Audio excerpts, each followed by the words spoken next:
प्रदेश हलचल।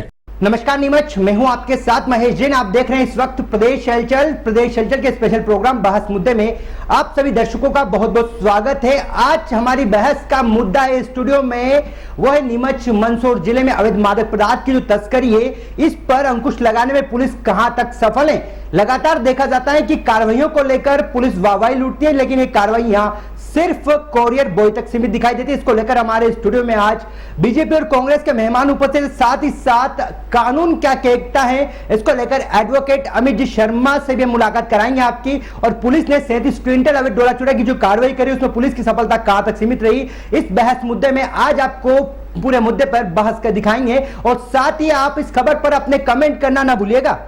देखिए, 7 जुलाई को मनासा टीआई को सूचना मिली थी कि नीमच सिटी इलाके में अवैध डोडा चूरा जो है संग्रहित करके रखा हुआ है, जिस पर पुलिस अधीक्षक महोदय को उनके द्वारा अवगत कराया गया और साहब के द्वारा नीमच सिटी के सहयोग से और एक टीम बनाई गई। और टीम ने फिर वहाँ पे जब रेड किया तो 37 कुंटल से अधिक डोडा चूरा और 3 वाहन, 2 मोटरसाइकिल और काफ़ी अन्य जो है डायरी वगैरह वहाँ से बरामद हुई थी। मौके पर गोपाल रेवारी नामक व्यक्ति को पकड़ा गया था और मनीष तिवारी और हरी सिंह जो घटना के समय मौजूद थे, वो अंधेरे का फ़ायदा उठाकर भाग गए थे। इसके बाद इस प्रकरण में पुलिस अधीक्षक महोदय द्वारा एक एसआईटी का गठन किया गया, जिसमें कि टीआई योगेंद्र सिसोदिया साइबर संबंधी इन्वेस्टिगेशन के लिए और फाइनेंशियल इन्वेस्टिगेशन वगैरह के लिए टीआई नीमच सिटी करनी सिंह और साथ में टीम और मनासा टीआई केएल दांगी साहब को गिरफ्तारी के लिए रखा गया। इसमें अभिषेक पाल और अन्य लोग भी शामिल किए गए। तो इस तरह एसआईटी ने अभी तक 7 लोगों को इसमें नामजद किया है, जिसमें से 2 लोग गिरफ्तार हो गए हैं और शेष लोगों की गिरफ्तारी के लिए प्रयास किया जा रहा है। मनीष तिवारी को हाजिर होने के लिए मजबूर करने के लिए उसके धारा 82 की एब्सकॉन्डर घोषित करके उसकी संपत्ति कुर्की करने की कार्रवाई की जा रही है। हमने सारे इनके बैंक अकाउंट निकलवा लिए हैं, उनकी समीक्षा की जा रही है कि इनके पास फाइनेंशियल एड कहाँ से आती थी, कौन इनके पास ट्रांजैक्शन करता था, वो भी हम देख रहे हैं। साथ ही हमने इनकम टैक्स विभाग को से भी जानकारी मांगी है कि इसने हर साल कितना इनकम टैक्स जो है पे किया है। इसकी दबिश के लिए टीमें हमारी काम कर रही हैं और जो है शीघ्र ही इनमें बाकी के जो शेष आरोपी बचे हुए हैं वो गिरफ्तार किए जाएंगे। मनीष तिवारी के गिरफ्तार होने पर इसमें और कौन कौन लोगों का इन्वॉल्वमेंट है जो काफ़ी लंबे समय से यहाँ पर तस्करी को अंजाम दे रहे हैं, उसको पता लगाया जाएगा। इस वक्त हमारे साथ में स्टूडियो में उपस्थित हैं एडवोकेट अमित जी शर्मा। हम इनसे चर्चा करेंगे आखिर जो तस्करों के खिलाफ कार्रवाइयां की जाती हैं उसको लेकर क्या कानून कहता है, क्या कुछ नियम कहते हैं और किस प्रकार से नीमच जिले में लगातार, ये भी एक एडवोकेट है, इनके पास भी कई फरियादी आते होंगे, कई मामले आते होंगे। क्योंकि पिछले समय भी देखा गया कि कई थाना प्रभारियों को भी न्यायालय से आदेश दिए गए, जिनके बाद उनको पुलिस कप्तान द्वारा नोटिस भी जारी किए गए, तो उन पर कार्रवाई भी देखने को मिली। अमित जी, नीमच मंदसौर जो अपना जिला है वो अवैध मादक पदार्थ की तस्करी को लेकर खाका पूरे प्रदेश में जाना जाता है। जिस प्रकार से खेती के लिए जाना जाता है, तस्करी की शुरुआत भी नीमच से होती है। ऐसे में कई मामले देखे जाते हैं कि युवा कोरियर बॉय जो देखे जाते हैं वो पुलिस की कार्रवाई का शिकार होते हैं और कोरियर तक पुलिस की सफलता सीमित होती है। क्या जानकारी आपके पास आती है और क्या कुछ अपडेट और नियम क्या कहते हैं तस्करी की कार्रवाई को लेकर? देखो, सबसे बड़ी बात यह है कि जब भी देखा गया है तो ये देखा गया है कि पुलिस अपना कार्य जो है वो किसी भी एनडीपीएस के प्रकरण में ईमानदारी से नहीं करती है। एक इसी तरीके का एक मामला मैंने जो है अपनी संस्था के माध्यम से उठाया था और उसमें हमने जो है नारकोटिक्स आयुक्त तक को भी ये एक लेटर लिखा था कि आप जो है हर तस्कर की कॉल डिटेल्स निकलवाओ, हर तस्कर जो है वो कहाँ कॉल करता है, किसके संपर्क में है, किस बड़े तस्कर के संपर्क, क्योंकि अधिकतर पकड़ में कोरियर बॉय आते हैं जो एक जगह से दूसरी जगह ले जा रहे हैं। उनको एक ड्रेस अच्छी दिला दी जाती कपड़ों की, उनको 5000 रुपये दे दिए जाते हैं और कहा जाता है गाड़ी यहाँ से वहाँ ले जाके आप छोड़ दो। तो वो आदमी पकड़ में आ रहा है और मुख्य तस्कर तक पुलिस नहीं पहुंच पाती, और पहुंचती भी है तो एक बहुत बड़ा इसमें सेटलमेंट होता है और सेटलमेंट में नीचे से लेकर ऊपर तक के अधिकारी इसमें शामिल होते हैं। तो ये सीधी सी बात है कि कहीं से कहीं तक पुलिस अपने कार्य में ईमानदारी नहीं बरत रही है, और कहीं ना कहीं जो है इसमें जो है मूल जो जड़ है, जो मुख्य आदमी है, जो तस्कर पूरा रैकेट चलाता है, उस तक नहीं पहुंच पाता। नहीं, कार्रवाई में देखा जाता है कि नीमच में अधिकांश कार्रवाई के पिछले दिनों के नजारे देखे तो पुलिस की कार्रवाई के अंदर या तो पुलिस के हाथ आरोपी नहीं लगते हैं, आरोपी लग जाते हैं तो माल कम मिलता है, और जहां पे भी कई मामले ऐसे जहां पे आरोपी फरार हो जाते हैं, लेकिन आज तक वो केस जो है धूल खाते दिखाई देते हैं। तो क्या पुलिस का दायित्व नहीं बनता कि जो फरार आरोपी है उनके बारे में पता करें, असली तस्कर तक जाए? नहीं, सबसे बड़ा दायित्व तो पुलिस का बनता है, जैसे ही उसको पकड़ेगी व्यक्ति को तो वैसे ही उसको जो है आपको मेमो बनाना पड़ता है, और उसकी गिरफ्तारी का मेमो बना के उसको जो है आपको निकटतम जो मजिस्ट्रेट है उसके समक्ष पेश करना पड़ता है। परंतु पुलिस हर उस मामले में ये लिखती है कि हमने इसको इसके अधिकार बताए, परंतु ये जो है व्यक्ति जो है इसने बोला कि नहीं, मैं तो नहीं चाहता हूं कि मैं मजिस्ट्रेट के पास जाना ही नहीं चाहता हूं, मैं अपनी गिरफ्तारी आपको ही देना चाहता हूं। सबसे पहली गड़बड़ी तो शुरुआत में ही हो जाती है, उसके बाद फिर सारा खेल शुरू होता है। गिरफ्तार करती है आदमी को, 2 दिन 3 दिन तक पुलिस गिरफ्तारी नहीं दिखाती है, अपने पास रखे रहता है उस व्यक्ति को। उसके पश्चात जो है जब गिरफ्तारी दिखाती है तो उसमें कई मेमो बनते हैं, और कई मेमो में कई लोगों के नाम रहते हैं। जिस गांव का व्यक्ति है उस गांव में पूरी हर आदमी के नाम का अलग अलग मेमो बनता है, और ऐसा मामला नीमच सिटी थाने का जो है सामने भी आया है पूर्व में, और कई मेमो बने और उन लोगों से जाके वसूली की जाती है। वकील साहब, एक अभी सवाल है 37 क्विंटल की कार्रवाई को लेकर देखा जा रहा है। एक तरफ तो जहरीली मंसूर का शराब कांड, जहां पर जिस क्षेत्र में शराब कांड होता है, लोगों की मौत होती है, वहां पर थाना प्रभारी से लगा के बिट प्रभारी को हटा दिया जाता है।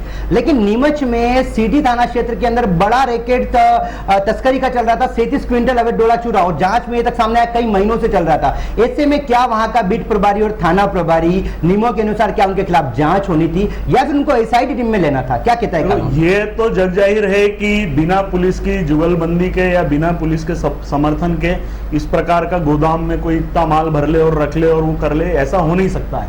ये तो संभव नहीं है। पुलिस का जो मुखबिर तंत्र है वो बहुत मजबूत है, परंतु उसका इस्तेमाल केवल और केवल कमाई के लिए किया जाता है। अब यदि मान लीजिए आप जो हमारे नीमच जिले के जो थाने हैं, उन थानों में जो एनडीपीएस के मामले जिन थानों में ज़्यादा बनते हैं, उन थानों में जो टीआई रहे हैं, जो थानाधिकारी रहे हैं, यदि उनकी संपत्ति की जांच लोकायुक्त से करा ली जाए तो ही सारा खुल के सामने आ जाएगा कि किसने कितनी अवैध कमाई किस थाने से की है, और इनकी आय और संपत्ति की जांच भी होनी चाहिए। जो थाना प्रभारी उस क्षेत्र में रहे हैं और उनकी पूरी जिम्मेदारी बनती है, और जिला पुलिस अधीक्षक को तत्काल प्रभाव से उन्हें निलंबित करके, और इनके ऊपर भी 120 भी लगानी थी धारा, षड्यंत्र में ये भी बराबर के शामिल है, और इनके ऊपर भी कार्रवाई होनी चाहिए। नहीं, 120 भी क्या कहती है? कई बार ऐसे मामले आते हैं जिसमें एक ही पक्ष रहता है, पुलिस पार्टी बन के कई मामले पहले भी आ चुके चर्चाओं में। तो क्या 120 भी क्या कहती है धारा? क्या वाकई में पुलिस पार्टी बन के जाती है तो क्या वो भी एक अपराध की श्रेणी में आता है? क्या कहता है कानून? नहीं, पुलिस पार्टी बन के जाती है, और पुलिस जो है पहले तो जो है वहां से सारा जानकारी इकट्ठा करती है, और फिर जो है उन्हीं व्यक्तियों को उकसाती है, और उन्हीं व्यक्तियों से माल खरीद के उनको ही पकड़ लेती है। ऐसे भी मामले सामने आए हैं। और 120 भी ये कहती है कि आपराधिक षड्यंत्र, तो यदि कोई भी अपराध चल रहा है और उसमें षड्यंत्र में यदि किसी की भी भूमिका होगी तो वो बराबर का हकदार होगा, और यदि उसमें पुलिस वालों की भी भूमिका है तो उनके विरुद्ध भी जो है 120 बी में प्रकरण बन सकता है। नीमच में जितनी भी कार्रवाइयों में प्रेस नोट आपने देखे होंगे, मीडिया के माध्यम से सुना होगा, पुलिस के माध्यम से, मुखबिर की सूचना पर मुखबिर ये बताता गाड़ी आने वाली है, आरोपी फरार हो जाता, मुखबिर को यह पता नहीं होता है कौन तस्कर है। कई मामले ठंडे बस्ते में पड़े, आरोपियों का आज तक कोई पता नहीं। ये तो देखो सबको पता है कि जो मुख्य तस्कर है वो तो पकड़ में नहीं आते, और पुलिस उन पर हाथ भी नहीं डालती है, क्योंकि बहुत बड़ा जो है सेटलमेंट होता है। मैंने जैसे कहा कि हर थाने पे जो हैं जो अधिकारी रहे हैं और उनकी आय संपत्ति की जांच करा ली जाए तो ये तो खुलासा हो जाएगा पूरा। और मुखबिर जो है, मुखबिर का भी उसमें हिस्सा रहता है, और मुखबिर ही जो है जानकारी, मुखबिर कई मामले तो ऐसे भी आए हैं हमारे पास, जो लोग आते हैं वो बताते हैं कि मुखबिर खुद हमारे पास आया था और उसने बोला कि जो है इतना माल हमको चाहिए, इकट्ठा करके दो, और मुखबिर ने ही जो है इकट्ठा करवाया और मुखबिर ने ही पकड़वा दिया। तो क्या कहता है कानून ऐसे में उनके विरुद्ध भी कार्रवाई होनी चाहिए, क्योंकि जो स्थिति है, कानून किस लिए बनता है?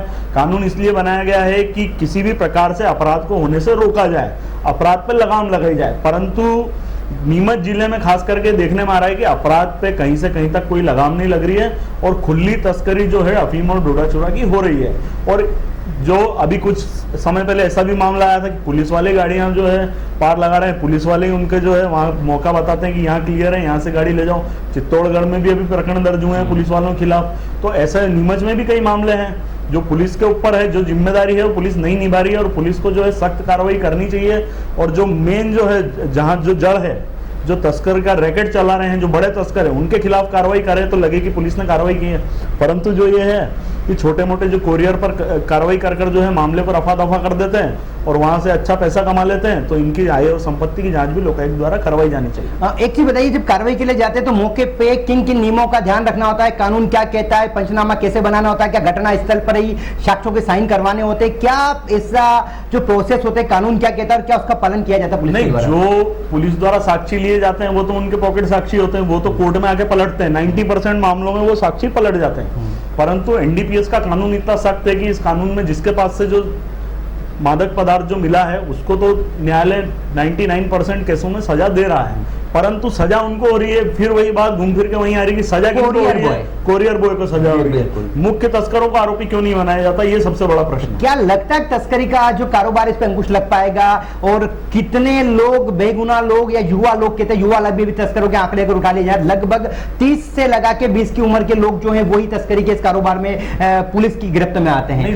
लगाम तब लग पाएगी इस पूरे गोरख धंधे पर जब मुख्य आदमी को जो है, जो मूल जो जड़ है उसकी, जो बड़े तस्कर है उनको पकड़ा जाए। कोरियर बॉय को पकड़ते रहेंगे तो ये तस्करी यूं ही चलती रहेगी और यही अपन आज भी यही बहस कर रहे हैं, 2 साल पहले भी यही कर रहे थे और फिर दोबारा यही बहस अपन करेंगे। परंतु जो है पुलिस को गंभीर होना पड़ेगा। जो हमारे जिला पुलिस अधीक्षक है इनके द्वारा जो शुरू में जो गंभीरता दिखाई गई थी वो गंभीरता अब कहीं नजर नहीं आ रही है। ये थे हमारे साथ में एडवोकेट अमित जी शर्मा जी, किस प्रकार से कानून क्या कहता है और नीमच जिले की पुलिस किस प्रकार से कार्य करती है। लगातार इनके पास भी मामले आते हैं, इन्होंने अपना जो वक्तव्य था वो हमें बताया किस प्रकार का कानून क्या कहता है और पुलिस धरातल पर क्या कर रही है। अब हमारे स्टूडियो में अधिक चर्चा के लिए हमारे 2 मेहमान उपस्थित, हम उनसे परिचय कराते हैं। चलिए ले चलते हैं हमारे स्टूडियो की तरफ। हमारे साथ में प्रदेश कार्य समिति भाजपा के सदस्य महेंद्र जी भटनागर उपस्थित है। साथ ही हमारे साथ में कांग्रेस किसान नेता, किसानों के बीच जाकर उनसे मुलाकात, उनकी समस्या सुनने वाले कांग्रेस नेता उमराव सिंह गुर्जर इस वक्त हमारे साथ स्टूडियो में उपस्थित हैं। हमारी डिबेट का जो विषय है वो है अवैध मादक पदार्थ की जो तस्करी है, इसको लेकर लगातार मामले देखे जाते हैं और कई युवा जो होते हैं कोरियर बॉय तक पुलिस की सफलताएं सीमित होती है। इसको लेकर आज हम बहस में मुद्दा करेंगे। 37 क्विंटल अवैध डोला चूरा की बड़ी कार्रवाई को लेकर नीमच पुलिस ने सुर्खियां बटोरी है, लेकिन क्या असली सफलता तक पुलिस पहुंच पाई है? असली सफलता से पुलिस कितना दूर है, इसको लेकर हम बात करेंगे। सबसे पहले तो हम हमारे जो कार्य समिति के सदस्य हैं, महेंद्र जी मुझे बताइए, लगातार आप भी जिले में लोगों के बीच जाते हैं, सत्ता परिवर्तन भी हुआ है, यहां तक कि पुलिस कप्तान भी बदले, अक्षय गोयल कांड के आपने आश्वासन दिया था हमारे आदर्शकों को, तो बिल्कुल परिवर्तन हुआ और वर्तमान में परिवर्तन देखने को मिला है। लेकिन जो 37 क्विंटल की डोला चोरा की कार्रवाई हुई उसको लेकर क्या कहती है आपकी सोच, क्या कहती है भाजपा? देखिए, जहाँ तक मादक द्रव्यों का सवाल है, उसकी तस्करी का सवाल है जी, तो उसमें बड़ी मात्रा में नीमच में सब चल रहा था और कहीं ना कहीं इसमें पुलिस की मिलीजुली साठगांठ थी और उसके मान से ही चल रहा था, सारा काम धंधा चल रहा था, व्यापार ऐसा सब चल रहा था। लेकिन आपके साथ ही पूरी बहस में उन्होंने कहा था और हमने सारा आमूलचूल परिवर्तन पुलिस प्रशासन में किया है। निश्चित रूप से जो उस समय स्थिति थी, आज जो स्थिति, उसमें बहुत कुछ अंतर परिवर्तन आया है। उस समय जिस तरह से आए दिन केस बन रहे थे और जिस तरह से लोगों को प्रलोभन देकर पहले उनसे तस्करी करा कर उनमें अच्छे से रेट दिलवाना, फिर उनको वापस माल दे के भेजना और फिर उनको उलझा देना, इस तरह के काम पुलिस कर रही थी। उससे निश्चित रूप से कुछ मात्रा में अंकुश आया है और काफी कुछ कंट्रोल है। लेकिन अभी भी बहुत कुछ जारी है, सफाई होने में समय लगता है। निश्चित रूप से ऐसे कोई तत्व यहाँ बचेंगे नहीं और उनके खिलाफ कठोर से कठोर कार्रवाई होगी, क्योंकि थोड़े से लालच में आके नई जो युवा पीढ़ी है उसको भड़काया जाता है। मैंने पूर्व में भी आपसे एक बात कही थी कि अखबारों में जो छपता है वो तस्करी का मूल्य छपता है और अंतर्राष्ट्रीय बाजार का मूल्य छपता है। उससे जो नई युवा पीढ़ी है वो देख के उसके प्रलोभन में आती है और कहीं ना कहीं तस्करी के धंधे में लिप्त हो जाती है। अगर अखबारों में तरीके से छपे और तरीके से समाचार बने और उनका एक्चुअल कीमत लगाई जाए, बताई जाए, तो मेरे को लगता है इससे भी एक बहुत बड़ा प्रभाव जो नई पीढ़ी उस पर पड़ेगा। क्योंकि जो बड़ा भाव देखते हैं कि इतना सामान और करोड़ों रुपए का हो गया तो एकदम से भ्रम में आ जाते हैं। मैं जी 1-2 मिनट अगले सवाल पे जाऊंगा। उमराव जी बताइए, वर्तमान में जो कार्रवाइयां हो रही हैं, आप भी किसानों के बीच जाते हैं, किस प्रकार से किसान परेशान है और पुलिस की जो तस्करों के खिलाफ जो कार्रवाई होती है वो कहां तक सीमित होती है, कहां तक सफलताएं होती है? देखो, तस्करों पे जो कार्रवाई होनी चाहिए वो अभी भी बड़े तस्कर बचे हुए हैं। इसके मूल में मैं जाऊं तो अभी जो भारतीय जनता पार्टी की सरकार बनी है वो कहीं न कहीं उनको संरक्षण दे रही है और किसानों के हित में सरकार अगर काम करना चाहती है तो सीधा सीधा डोला चूरा का मूल्य किसानों को डायरेक्ट दे दे तो किसान पैसा के लालच में डोले चोरे की तस्करों को देगा ही नहीं। कहीं कहीं अफीम के लाइसेंस मिलते हैं और वैध लाइसेंस पर अफीम पैदा होती है, तो वैध तरीके से ही डोला चोरे को सरकार को लेना चाहिए। ये सिर्फ और सिर्फ किसान इसलिए परेशान है, कहीं कहीं उनका डोला चोरा नहीं लिया जा रहा है। जैसे कि मयंक जी बहुत अच्छा मुद्दा उमराव जी गुजर ने उठाया है कि वाकई में डोला चोरा की अगर खरीदी हो जाए तो शायद कई युवा जो हैं, कई लोग जो हैं वो जेल में जाने से उनकी जिंदगी बर्बाद होने से बच सकती हैं। क्या सरकार से चर्चा हो रही है, क्या इस मुद्दे पे कोई डिसीजन आने वाला है? डोला चोरी की खरीदी हो दी जाए तो शायद बहुत बड़ी किसानों की समस्या का समाधान हो जाएगा। देखिए, मैं इससे प्रति प्रश्न कर रहा हूँ माननीय उमराव जी से कि 1.5 साल तक आपकी सरकार थी, इस दिशा में कुछ हुआ क्या? नंबर 1। नंबर 2, जहाँ तक डोला चोरा का सवाल है तो उसमें हम दूसरी दिशा में प्रयासरत हैं, क्योंकि डोला चोरा में जो मार्फिन का परसेंटेज होता है वो बहुत कम होता है और इसको कहीं ना कहीं मादक पदार्थों की श्रेणी से इसको बाहर निकाला जाना चाहिए। इस दिशा में हम काम कर रहे हैं, अभी शुरुआत है, समय थोड़ा लगेगा और हम इस दिशा में तेजी से बढ़ेंगे और जब इसका इस तरह का मामला बन जाएगा तो निश्चित रूप से अपराधों में कमी आएगी। हम अभी की महेंद्र जी बात करते हैं, उमराव जी आपसे भी सवाल करेंगे, हम पहले महेंद्र जी के पास जाते हैं। अभी 37 क्विंटल की लेटेस्ट जो कार्रवाई हुई थी डोला चोरा की इंदिरा नगर मतलब मनासा पुलिस को नीमच के इंदिरा नगर में सीधी थाना क्षेत्र में आकर कार्रवाई को अंजाम देना पड़ा, लेकिन आगे क्या हुआ? 48 दिन बीत गए, एसआईटी टीम का गठन हुआ, जिस जिम्मेदारों पर कार्रवाई करनी चाहिए थी, जिस थाना क्षेत्र में काम चल रहा था उनके थाना प्रभारी को एसआईटी टीम के अंदर ले लिया गया। सबसे बड़ा सवाल, मंदसौर में जहरीली कांड शराब की बात करें, थाना प्रभारी और बीट प्रभारी सबसे पहले दोषी होकर उनको तुरंत हटाया गया। क्या नीमच में ये क्यों नहीं किया जा रहा है? क्यों उन लोगों को जिनके थाना क्षेत्र में इतना बड़ा 37 क्विंटल का अगर डोला चोरा का महीनों से पुलिस जांच में खुलासा हुआ है, तो मैं जी आपको नहीं लगता है कि उन जिम्मेदारों की भी कहीं न कहीं संलिप्तता पर जांच होनी चाहिए? देखिए, जहाँ तक प्रशासनिक व्यवस्था का सवाल है, ऐसा क्यों नहीं किया ये तो एसपी साहब, ये प्रशासनिक अधिकारी बता सकते हैं। पर कभी कभी क्या होता है कि बड़ी मछली जो होती है उसको पकड़ने के लिए ढील भी दी जाती है। क्या कर रही है पुलिस, क्या एसआईटी कर रही है, इसकी जानकारी आम लोगों को नहीं दी जाती है, क्योंकि अभी तक क्या होता आया है कि जो माल इधर उधर ले जाने वाले होते हैं वो ही पकड़ में आते हैं और उन पर केस बनकर इतिश्री हो जाती है। हम चाहते हैं कि चोर की माँ पकड़ में आए। क्या पकड़ाएंगे इस बार? हम चाहते हैं कि चोर की माँ पकड़ में आए और कहीं ना कहीं उसी लिए आम लोगों से या सब लोगों से इस तरह की जानकारी छुपाई जाती है। और आपको लग रहा है जरूर कि 48 दिन हो गए हैं, मैं निश्चित रूप से करूँगा आपको कि इस मामले में तह तक जाया जाएगा और जो मेन मुलजिम है, जो चोर की माँ है, उस तक पहुँचकर कहीं ना कहीं कानून का शिकंजा उस तक पहुंचेगा। उमराव जी, महेंद्र जी यहाँ बैठकर डिबेट में कह रहे हैं कि बकायदा इस बार पुलिस 37 क्विंटल में चोर की मां, जिसको मुख्य तस्कर कहते हैं, उन तक पहुंचेगी। यहाँ तो 48 दिन बाद मुख्य आरोपी मनीष तिवारी की गिरफ्तारी भी पुलिस नहीं कर पाई। क्या कहेंगे आप? क्या लगता है इस बार वाकई में आपकी भी चर्चा हो रही होगी, इस मामले पे लगातार अपडेट आ रहे होंगे, क्या वाकई में पुलिस मुख्य आरोपी को गिरफ्तार करेगी या फिर हर बार की तरह मामला भी ठंडे बस्ते में जाएगा? मैं इससे पूर्व की बात का करना चाहूँगा कि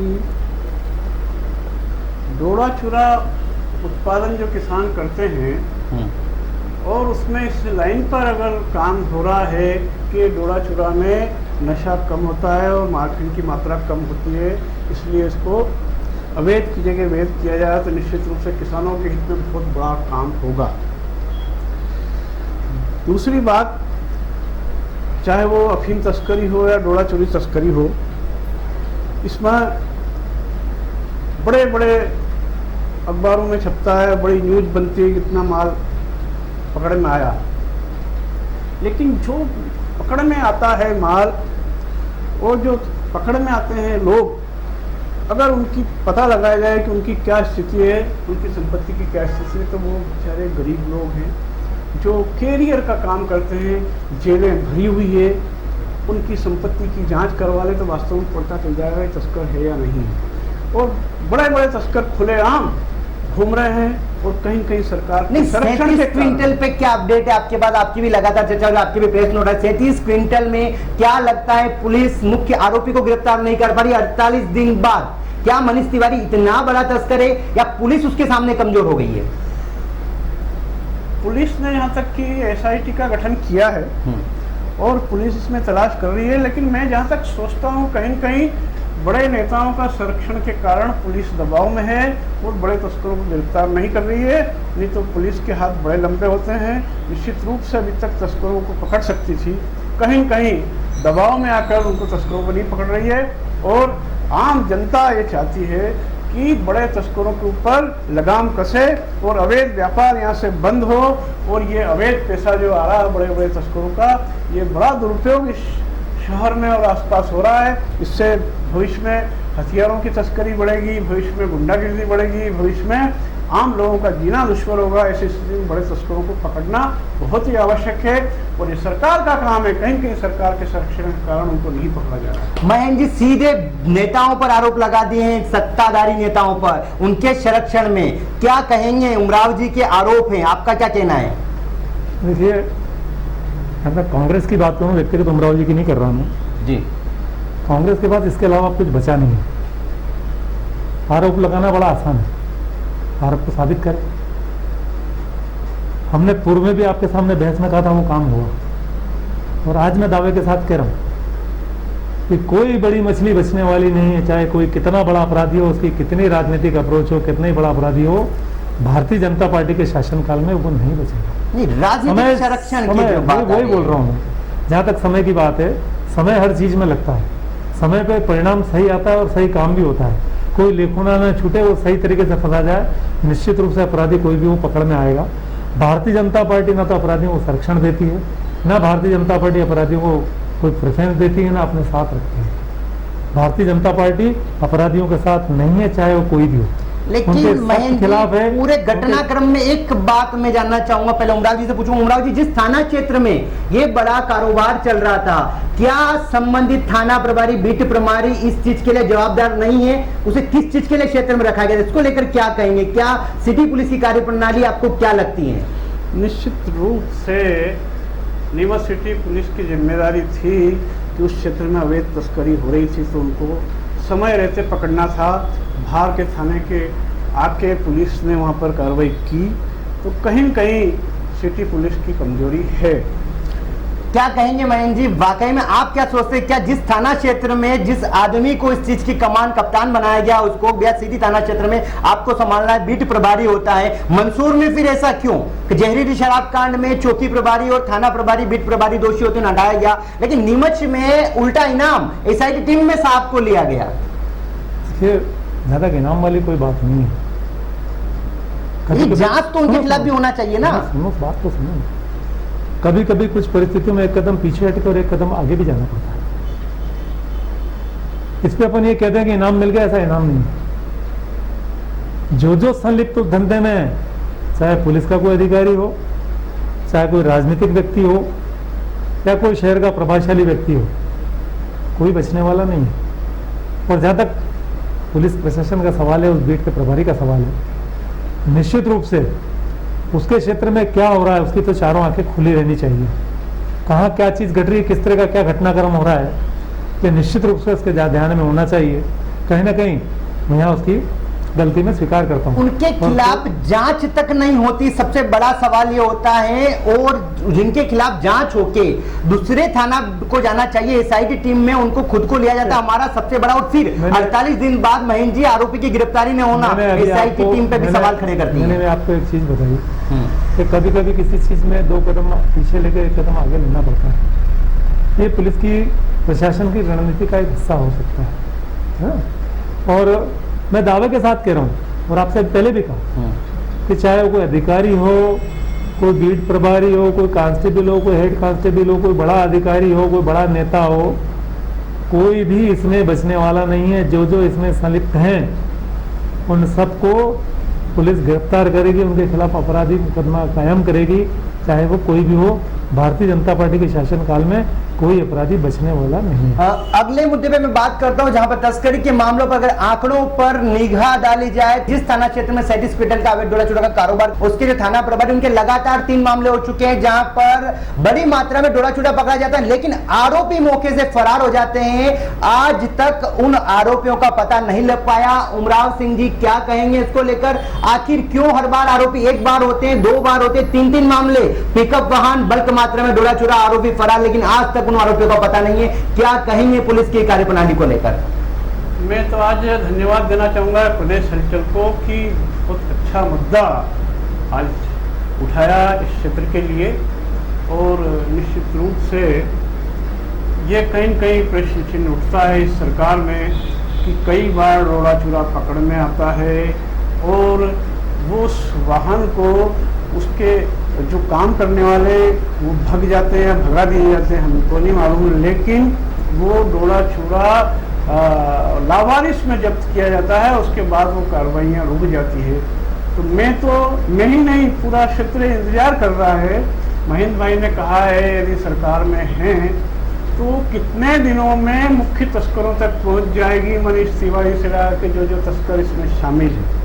हम चाहते हैं इसमें कि बड़े तस्करों को पकड़ा जाए और छोटे छोटे किसानों को परेशान न किया जाए। अगर ये सरकार वाकई किसानों के हित में काम करना चाहती है तो किसानों के ऊपर प्रकरण न बने, बड़े बड़े तस्करों के खिलाफ कार्रवाई हो, और कार्रवाई में एक समय सीमा होनी चाहिए कि भाई 2 महीने 3 महीने बड़ा समय होता है, कोई 1-2 साल थोड़ी लगते हैं इनको गिरफ्तार में, इनके ऊपर कार्रवाई में। और मैं तो यहाँ तक कहूँगा कि नीमच क्षेत्र में जितने पुलिस विभाग में हैं, छोटे से लगा के बड़े कई सालों से हैं, उनकी और तस्करों की संपत्ति की जांच की जानी चाहिए। इनके मोबाइल नंबरों को सर्विलांस पर डाला जाना चाहिए, इनके मोबाइलों को चेक किया जाना चाहिए।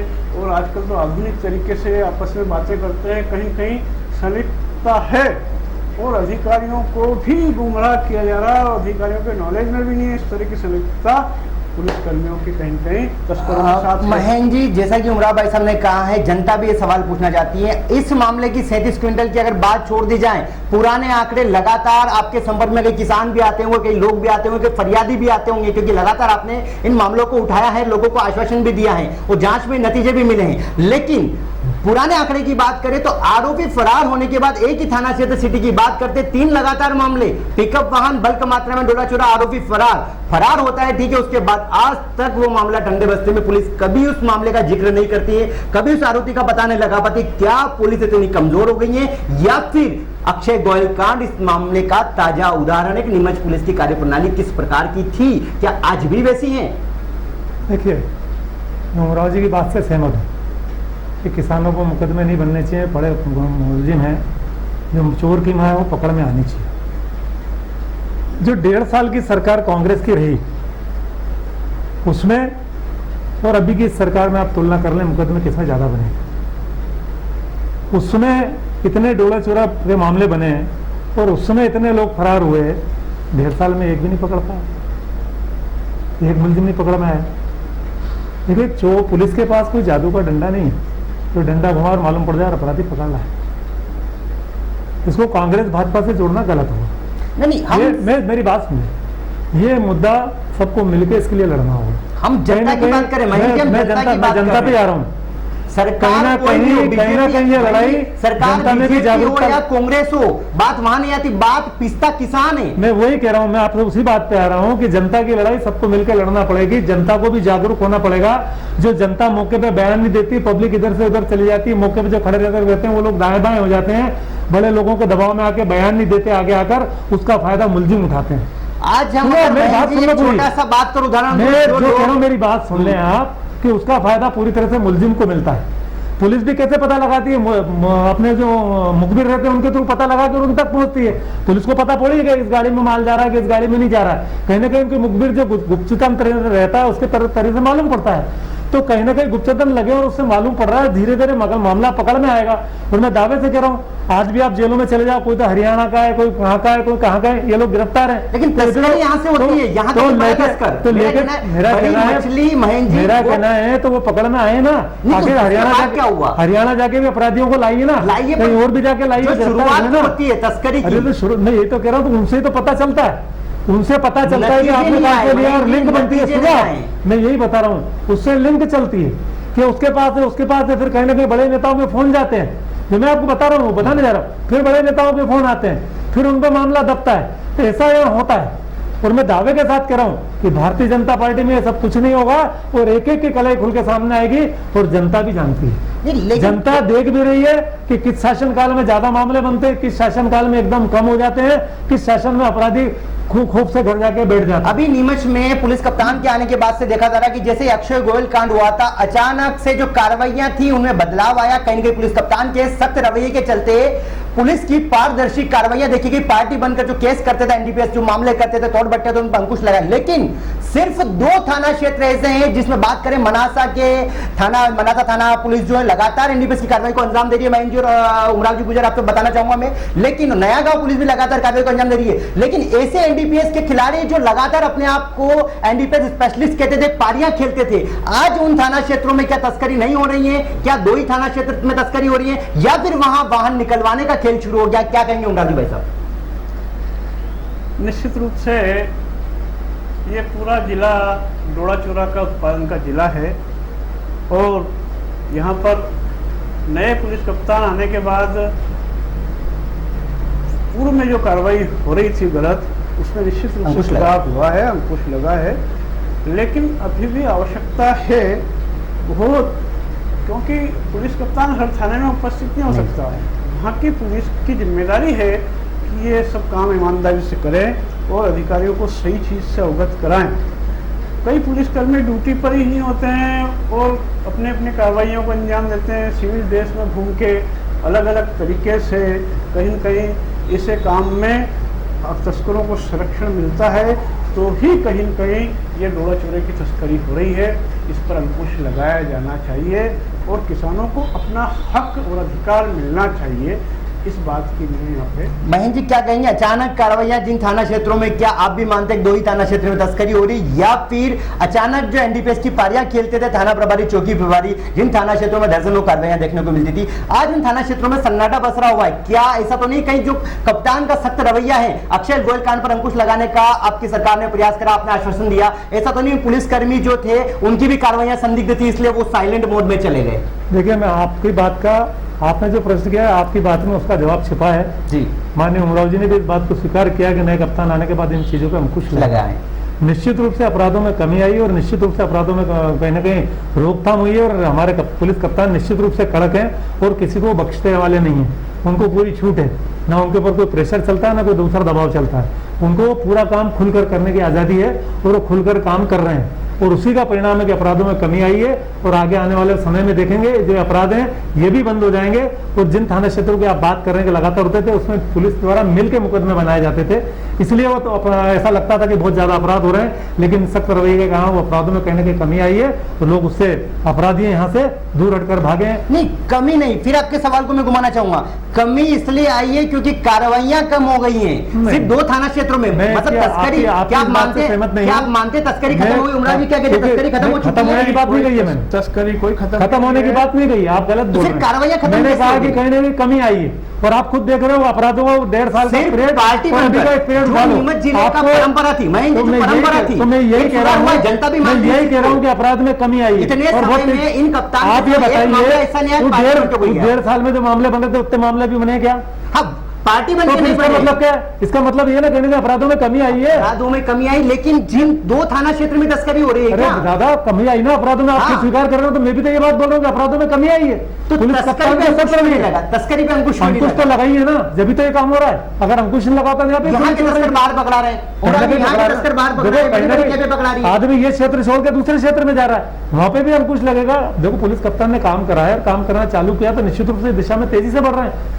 और आप खुद दोनों जने इस बात को स्वीकार कर रहे हो। मैं आपकी बात ही दोहरा रहा हूं, मेरी बात नहीं कह रहा हूं। हम निचले तबके पर सवाल उठा रहे हैं, जो पारियां खेलते थे, कप्तान तो नए हैं, कप्तान के रवैये के चलते आज हो सकता है कि इस समय में वो सब टीम कहां है? वो लोग की नजर आ रहे हैं आपको? पदस्थ हैं, नहीं अपनी अपनी जगह पर इधर हो चुके हैं, ना, कोई ना, रुके हैं तो कोर्ट से स्टे लेके रुके हैं और उनके खिलाफ भी जांच चल रही है, डिपार्टमेंटल इंक्वायरी चल रही है, निश्चित रूप से उसके परिणाम में आपके सामने आ जाएंगे। क्या लगता है 37 क्विंटल में कब तक बड़ी मछली जिसको आप बोल रहे हैं, चोर की मां जिसको कहा जाता है आपकी भाषा में, वो कब तक गिरफ्तार हो जाएगी? कब तक पुलिस असली सफलता तक पहुंचने के बाद एक प्रेस वार्ता करेगी? क्योंकि 37 क्विंटल में तो काफी सुर्खियां बटोरी, लेकिन असली सफलता जब तस्कर गिरफ्तार होंगे, मुख्य तस्कर तब माना, क्या लगता है, क्या आश्वासन देना चाहेंगे? देखिए, मैं कोई पुलिस अधिकारी नहीं, नहीं एक समय सीमा होती है, मैं जो बता रहा हूँ, ना तो मैं पुलिस अधिकारी हूँ जो मैं वहां बैठ के बता सकूं कि आपको इतने दिन में सब कुछ हो जाएगा।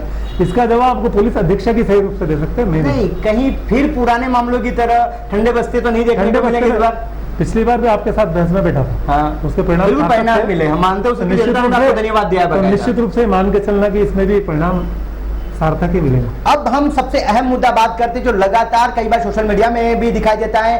हम देखते हैं कि जो पुलिसकर्मी है, थाना प्रभारी हैं, उनसे भी लग्जरी गाड़ियों में नीमच के आरक्षक घूमते हुए दिखाते थे, स्कॉर्पियो 10-10 लाख की गाड़ियों में घूमते। उमराव जी क्या कहते हैं? आप लगातार, हो सकता है पुलिसकर्मियों के साथ आपका भी कई बार दृश्य देखते होंगे, आप एक छोटी गाड़ी में घूमते होंगे, बड़ी गाड़ी में महंगी में घूमते होंगे। क्या कहते हैं कि ऐसी महंगी गाड़ियां मेंटेन करना कहां से पहुंच पाता है?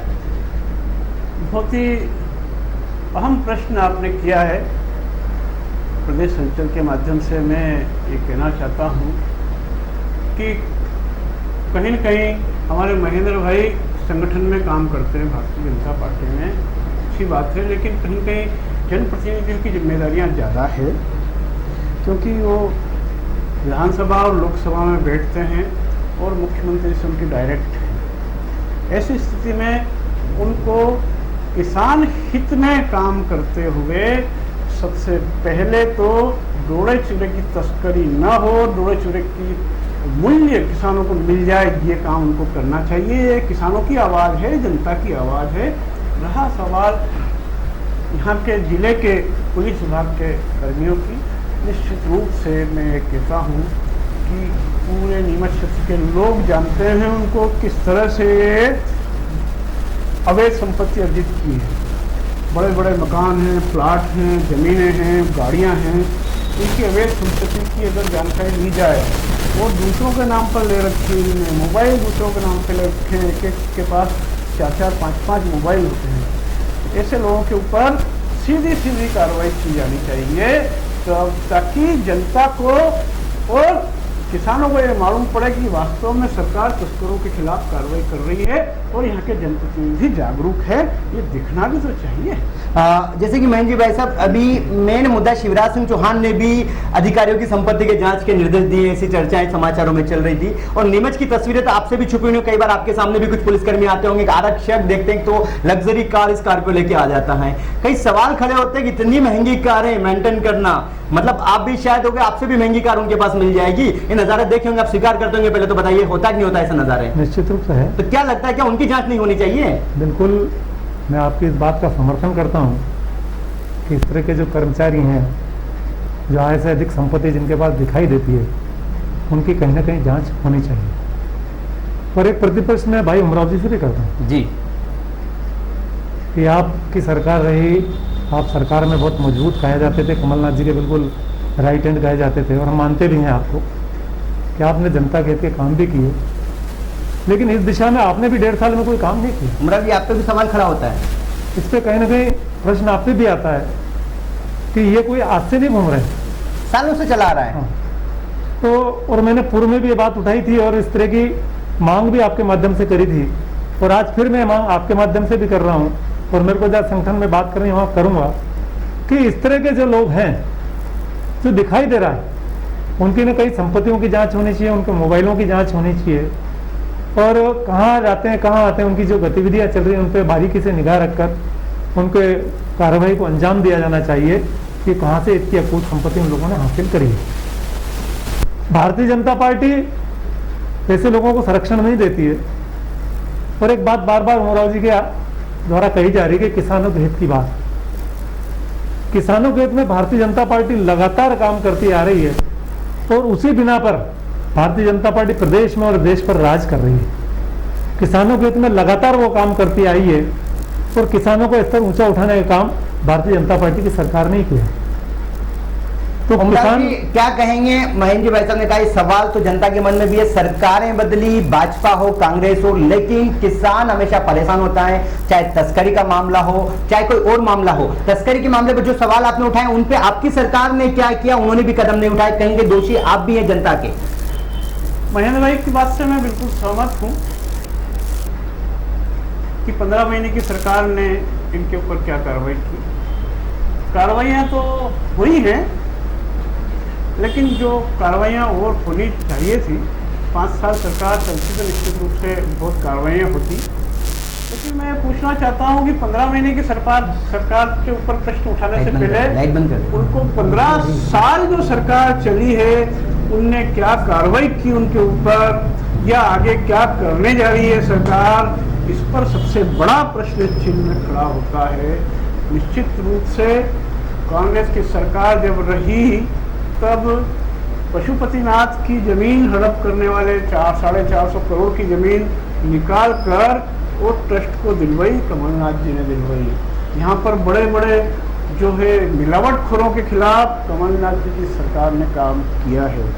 यहाँ पर भू माफियाओं के खिलाफ सरकार ने काम किया है। नहीं, वर्तमान मुद्दा तस्करी का है। तस्करी की जो पुलिस वाली बात कही आप भी समर्थन करते हैं, महेंद्र भाई भी समर्थन करते हैं, महेंद्र भाई ने आश्वासन दिया है, लेकिन क्या इस मुद्दे पर कुछ हो पाया क्या?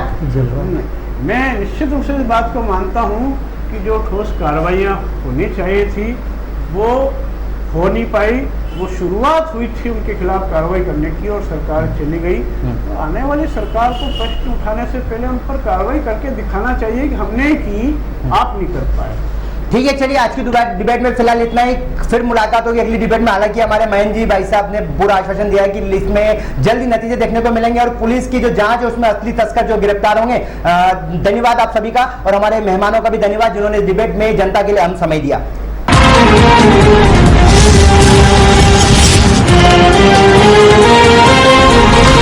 आप देख रहे हैं प्रदेश हलचल।